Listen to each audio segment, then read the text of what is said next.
मित्रांनो नमस्कार. माझ्या मॉडर्न गोट फार्मिंग चॅनलमध्ये मी आपले मनापासून स्वागत करत आहे. मित्रांनो, आपण आज ह्या व्हिडिओमध्ये आपण हिरव्या चाऱ्याच्या संदर्भात जे गवताचं प्रकार जे आहेत व्हरायटी, तर त्याच एक गवताच्या प्रकारामध्ये आपल्याला आज सुदान गवत या वाणाविषयी किंवा आपण या व्हरायटी विषयी आपण आज या व्हिडिओमध्ये माहिती करून घेणार आहोत.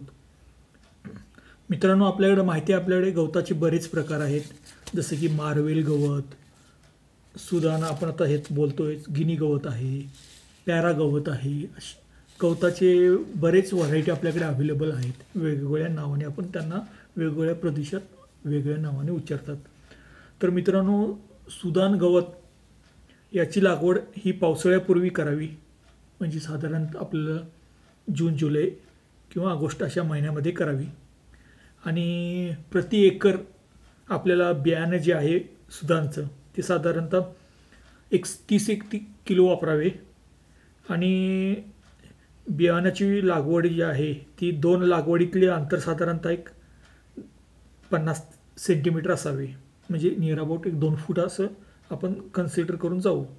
आणि मित्रांनो, मागे सांगितल्याप्रमाणे आपल्याला जमिनीला लागवड करण्यापूर्वी आपल्याला एक खत वापरायचं आहे. 20-25 टन आपण खत वापरायचं आहे.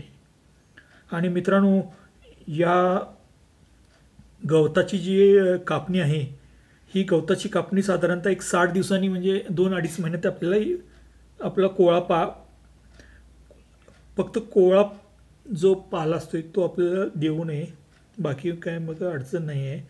50 टन एकरी उत्पादन आपल्याला याच्यातून मिळते. आणि प्रथिनेचं प्रमाण हे मित्रांनो 5 ते 6% आहे. आणि सुदान गवत हे सुद्धा शेळ्यांना एक चांगल्या प्रकारे हिरवा चारा आपल्याकडे अवेलेबल होऊ शकतो. तर मित्रांनो, अशा पद्धतीने आपण सुदान गवत हे आपल्या शेळीपालनामध्ये आपण उपयोगात आणू शकतो. मित्रांनो, आपल्याकडे जे गवताचे जे वेगवेगळे प्रकार आहेत, आपण यापूर्वी माझ्या ह्या व्हिडिओमध्ये मी डिस्कस केलेले आहेत. तर आपल्याला प्रत्येक आपण व्हरायटीचा आपल्याकडे लागवड करून आपल्याला त्याच्यातून कशा पद्धतीने आपल्याला शेळ्यांच्याकडून रिस्पॉन्स येतो किंवा रिझल्ट कसे येतात हे आपल्याला जाणून घेऊन आपण त्याच्यावर काम केलं तर आपल्याला तशा पद्धतीनं आपण एक आर्थिक गणित आपण शेळीचं आपण व्यवस्थित आपण मॅनेजमेंट करू शकतो. आणि मित्रांनो, यशस्वी व्हायचं असेल तर आपल्याला कुठल्याही व्यवसायामध्ये तर आपल्याला मॅनेजमेंट हे महत्त्वाचं आहे. मग मॅनेजमेंट चारा व्यवस्थापन असू देल किंवा त्यांचं आरोग्य व्यवस्थापन असू देल किंवा शेड व्यवस्थापन असू देल किंवा विक्री व्यवस्थापन असू देल, तर मॅनेजमेंटचा पार्ट हा मेन येतो. जर मॅनेजमेंट व्यवस्थित जर आपण केले तर व्यवसायामध्ये आपल्याला निश्चित फायदा होईल. मित्रांनो, या व्हिडिओला पाहिल्याबद्दल धन्यवाद.